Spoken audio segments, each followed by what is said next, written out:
The headlines were screaming again. California falls into the ocean. Tsunami wipes out the west coast. San Andreas fault unleashes the big one. Clickbait. Definitely. But buried underneath the drama is a very real, very serious risk that California lives with every single day. The San Andreas fault. And while the internet might love to fantasize about cities sliding into the sea or 500-foot waves crashing into Los Angeles, the actual science tells a different yet still terrifying story. Let's set the record straight. The San Andreas fault isn't a doomsday movie set. If you enjoyed this breakdown, don't forget to like, subscribe, and drop a comment. Your feedback helps shape what we cover next, and you being here keeps the conversation going. Thanks for watching. See you in the next one. It's a 1,200-kilometer-long transform fault, where the Pacific Plate and the North American Plate slide past each other horizontally. That's right, sideways, not vertical, which means it doesn't behave like a tsunami-generating monster, no matter what disaster movies try to sell you. The mechanics of a strike-slip fault don't allow for the vertical displacement of the ocean floor, which is what's needed to trigger a massive wave. So no, the San Andreas fault is not going to unleash a tsunami that engulfs San Francisco or drag the coastline into the Pacific. But that doesn't mean it won't be devastating. When the fault finally does rupture, and it could unleash a magnitude 7.8 to 8.3 earthquake. That's not a minor shake. That's a region-wide, city-rocking, infrastructure-smashing event. And here's where the damage becomes real, not from the land cracking open and swallowing cities whole, but from the violent shaking that could last over a minute in the hardest hit zones. Let's take a quick reality check with history. Back in 1906, San Francisco learned this lesson the hard way. The quake itself was brutal, sure, but what came after? That's what turned it into a catastrophe. Fires sparked by broken gas lines ravaged the city. Infrastructure crumbled. And nearly 90% of the destruction came not from the shaking but from the firestorm that followed. Fast forward to today. Have we learned? Yes and no. California has some of the strictest building codes in the country. Modern high-rises are built to take the hit. They bend, they sway, and they absorb energy with base isolation systems and energy-dissipating dampers. These aren't the buildings you need to worry about. The problem lies in the older structures in reinforced masonry, pre-1970s schools and hospitals, aging apartment blocks in low-income neighborhoods. That's where the real vulnerability hides. That's where the human cost stacks up. And the shaking. It won't be evenly distributed. Ground shaking during a quake varies wildly depending on local geology, soil composition, and how solid the ground beneath your feet is. Some areas will feel a violent, prolonged jolt. Others might experience more moderate movement. It's not one size fits all. And that variability means some communities are in far more danger than others. Now let's talk about the coast. Those viral clips of cliffs crumbling into the ocean. They're not completely false, but they're massively overstated. Yes, a strong quake can trigger landslides and cause localized cliff collapses. But the idea that the entire California coastline will suddenly shear off into the sea is pure fantasy. Coastal erosion is a long, ongoing process. Earthquakes just give it a nudge. The real culprit behind those dramatic cliff failures. Years of water damage, overdevelopment, and unstable slopes. The earthquake just tips the balance. So no, the ground isn't going to collapse into the sea. But there are far more realistic and equally terrifying scenarios. Let's talk utilities. A massive earthquake isn't just about buildings falling down. It's about what happens when the systems we depend on break. Gas pipelines rupture. Water mains burst. Power grids short out. Roads buckle. Bridges snap, airports shut down, and suddenly, the problem isn't just the earthquake, it's everything that fails because of it. Think about fighting fires when there's no water. Think about getting emergency services to neighborhoods when the roads are destroyed. Think about hospitals running on backup generators while dealing with mass casualties. The chaos doesn't stop when the shaking ends, it's just beginning. The aftermath, months, maybe years. Recovery isn't just about rebuilding structures, it's about repairing the web of systems that keep a city running. Transportation, power, water, food distribution, healthcare. When one goes down, the others start to fail too. And it's the people on the margins, those without resources, access, or options, who suffer the most. And here's the kicker. Scientists know this is coming. They just don't know when. There's no way to precisely predict when the San Andreas fault will rupture again. But we know it's inevitable. The tectonic plates are still moving. The stress is still building.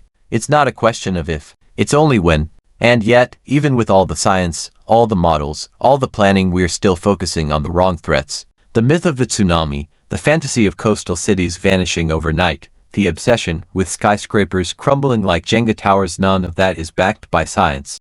If you enjoyed this breakdown, don't forget to like, subscribe, and drop a comment. Your feedback helps shape what we cover next, and you being here keeps the conversation going. Thanks for watching. See you in the next one. And while the media keeps feeding those fears, the real risks go underreported. The fact is, California's biggest earthquake threats are not the flashy ones. They're the quiet, systemic vulnerabilities. The outdated gas lines, the aging water infrastructure, the older buildings that haven't been retrofitted, the communities with no disaster plan, the local governments that don't have the funding, the staffing, or the coordination to respond effectively when everything goes dark, and those massive wildfires we've seen in recent years. Now add broken gas lines and dry conditions into the mix. Fires after an earthquake could spread faster than emergency crews can respond. That's what made 1906 so deadly. And it could happen again, only now, in more densely populated, interconnected cities. What's worse is that the very systems we rely on to help us during a disaster, communication networks, emergency response, power, water, are fragile. And they depend on each other. If one fails, the others can spiral out too. We're not just talking about cracks in the ground. We're talking about cracks in the system. Which brings us to preparedness. Earthquake drills are helpful, sure, but they're not enough. The focus can't just be on what to do during the shaking. It has to be about what happens after. How do we keep the lights on? How do we get clean water to people? How do we communicate when cell towers are down? How do communities organize when centralized systems are cut off? That means microgrids, water storage, emergency supply caches, neighborhood-level mutual aid. It means having backup plans for the backup plans. Because when the big one hits, the first few days are just survival. But the weeks and months that follow, that's the real test. And finally, this is where the media, educators, and policymakers have a responsibility. Misinformation isn't just annoying, it's dangerous. When people believe a tsunami is coming, they might evacuate inland during an event where staying put is safer. When people think skyscrapers are doomed, they might ignore the actual risks in their own homes. Scientific literacy is a form of infrastructure, and right now, it's badly in need of reinforcement. So no, the San Andreas Fault isn't going to split California in two. The coast isn't going to sink. There's no mile-high wave coming for downtown LA. But that doesn't mean everything's fine. The danger is real. The damage will be deep, and the recovery will be long. Because in the end, the big one isn't just about tectonic plates. It's about everything that comes after. If you're still here, you clearly care about the truth behind the headlines, so don't forget to like, share this with someone who thinks a tsunami is coming for California, and drop a comment if your emergency kit is actually stocked. And if you want more reality checks like this one, hit subscribe. We've got plenty more disaster myths to bust. Right now, California is sitting on a ticking tectonic time bomb. And no, that's not hyperbole, it's science. Stress is building along the San Andreas Fault, inch by inch, year after year, with no visible release. It's like slowly twisting a rubber band until it's just about to snap. The only uncertainty is when. The southern segment of the fault is especially overdue. It hasn't ruptured in over 300 years. For context, major quakes on this part of the fault historically happen about every 150 years. So yes, it's locked and loaded, and when it finally breaks loose, the shaking won't be subtle. We're talking full-minute ground motion. Think about that. 1 whole minute of the earth convulsing beneath your feet. That's enough time to demolish infrastructure, derail trains, send freeway overpasses crashing down, and push emergency services into full-blown chaos mode. But even then, the disaster won't look like a movie. Skyscrapers won't crumple into dust. California's strict seismic codes since the 1970s mean high-rises are designed to dance with the earth, not collapse. These buildings are engineered to flex, absorb shock, and survive. In fact, many downtown towers are safer than the homes we sleep in. What won't fare well? The structures that slip through the regulatory cracks. Low-rise apartments built before seismic retrofits were a thing. Brick buildings without reinforcement. Aging schools, hospitals, and homes, especially in under-resourced communities. That's where the heartbreak hits hardest. And that's the bitter irony. Not everyone shares the same level of safety. Seismic resilience is a postcode lottery. Wealthier districts have buildings that can sway and survive. Poorer neighborhoods are stuck with brittle structures that crumble under stress. This is not just about geophysics, it's about inequality. So when the big one strikes, The chaos won't be distributed equally. And the aftershocks, they won't just be geological, they'll be social, economic, and political. Now let's talk tsunamis because the internet refuses to stop talking about them. No, the San Andreas fault is not going to spawn a mega tsunami. Strike-slip faults don't generate the kind of vertical movement needed to displace massive volumes of seawater. That's basic tectonics. Tsunamis come from subduction zones like the Cascadia Fault in the Pacific Northwest, where one plate dives under another. That's not what's happening in California. The San Andreas is a horizontal shear zone, so the next time someone sends you a California falling into the ocean meme, you can confidently tell them, that's not how physics works. What could happen though? Minor, localized wave activity triggered by underwater landslides. In rare cases, a quake can jolt a chunk of the seafloor or coastal shelf loose, but even then, the resulting waves would be small and wouldn't travel far. We're not talking about apocalyptic, city-drowning walls of water. Just another example of how the real threat is often quieter, slower, and harder to sensationalize. Speaking of slow-moving disasters, coastal erosion, the internet loves to pin this on earthquakes, but the truth is more mundane and more disturbing. Cliffside collapse is driven by decades of erosion, drainage problems, and irresponsible development. Earthquakes can trigger failures, sure, but they're not the root cause. In fact, many of California's iconic cliffs are already dangerously unstable, earthquake or not. Housing developments sit precariously close to the edge, ignoring erosion data and pushing nature's boundaries.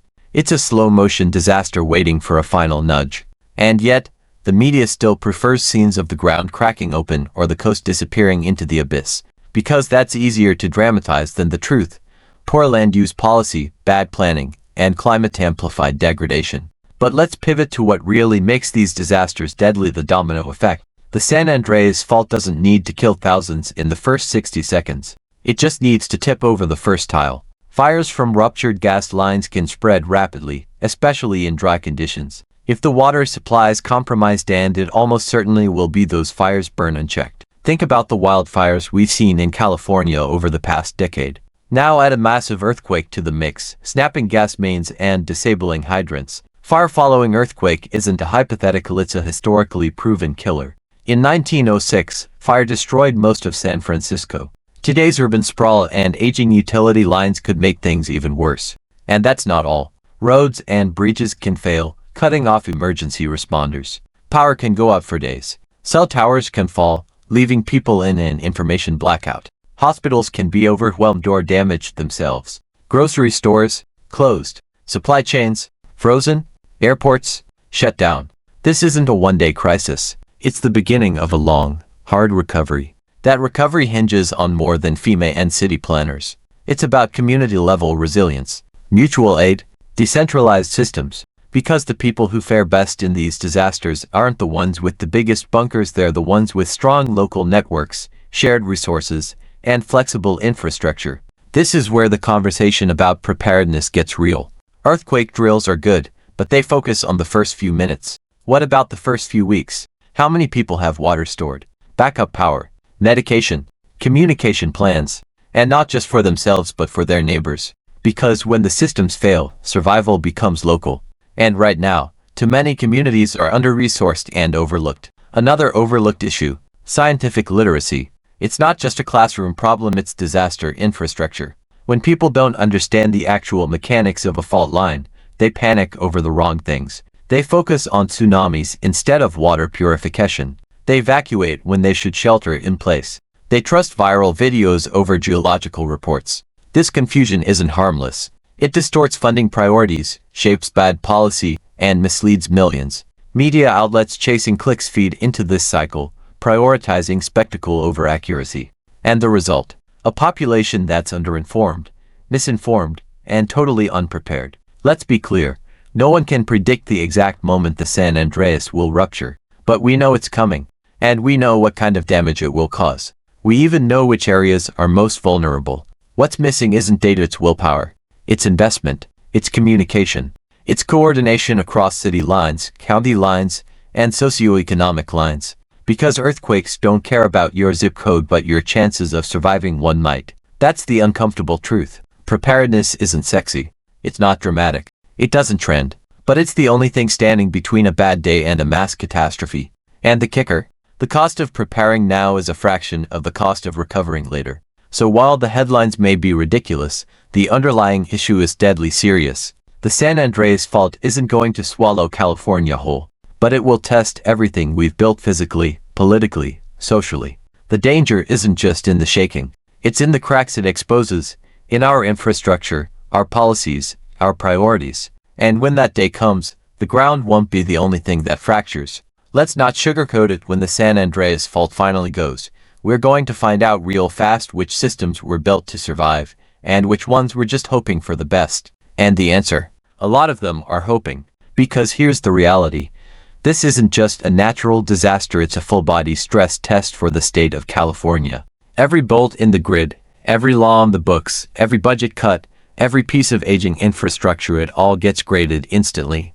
And failing means lives. That gas pipeline under your street, if it's old and brittle, it might snap like a twig. And if emergency crews can't get water to that fire fast enough because the mains are shattered or the hydrants are dry, the blaze spreads block by block. One failure turns into 3, and soon it's not just your neighborhood at risk, it's the entire city.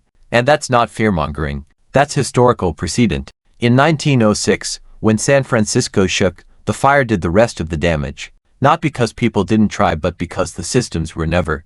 And the irony, most of the really deadly stuff doesn't even happen during the quake. It happens after. Fires, dehydration, medical complications, infrastructure failure. These are the killers that don't get screen time in the disaster movies. But they're real, and they hit hardest where the prep was weakest. So where does that leave us? With a choice. Either we keep buying into the myths, the tsunami fantasies, the skyscrapers will crumble panic, or we get serious about what actually matters. Water access, gas shutoff systems, retrofitting vulnerable buildings, community response plans. Not flashy, not fun, but necessary. Because the big one will come. That part's locked in. The only variable is how badly we let it break us. If this made you think twice about what's really at stake, hit that like button. Share this with someone who still thinks the biggest danger is a tsunami. And drop a comment, what's the one thing your community should be doing to get ready, but isn't? Subscribe if you want more no-nonsense breakdowns of the disasters we've all been misled about. Because the truth might not be as cinematic, but it's a whole lot more useful. Thanks so much for watching. If you made it all the way to the end, you're officially part of the small percentage of people who don't just click away, and that means a lot. Before you go, I'd love to hear from you. Drop a comment below and tell me your thoughts, your ideas, or even what you'd like to see next. I read every single one of them, and your feedback genuinely shapes the direction of this channel. If you enjoyed the video, tap that like button, it tells YouTube this content is worth sharing. And if you haven't already, hit subscribe and turn on notifications so you don't miss the next upload. We've got more exciting videos coming, and trust me, you'll want to be here for them. This channel is just getting started, and your support helps it grow faster than you realize. Thank you again for spending a part of your day here with me. Stay curious, stay motivated, and as always, take care of yourself. Until next time, I'll see you in the next video.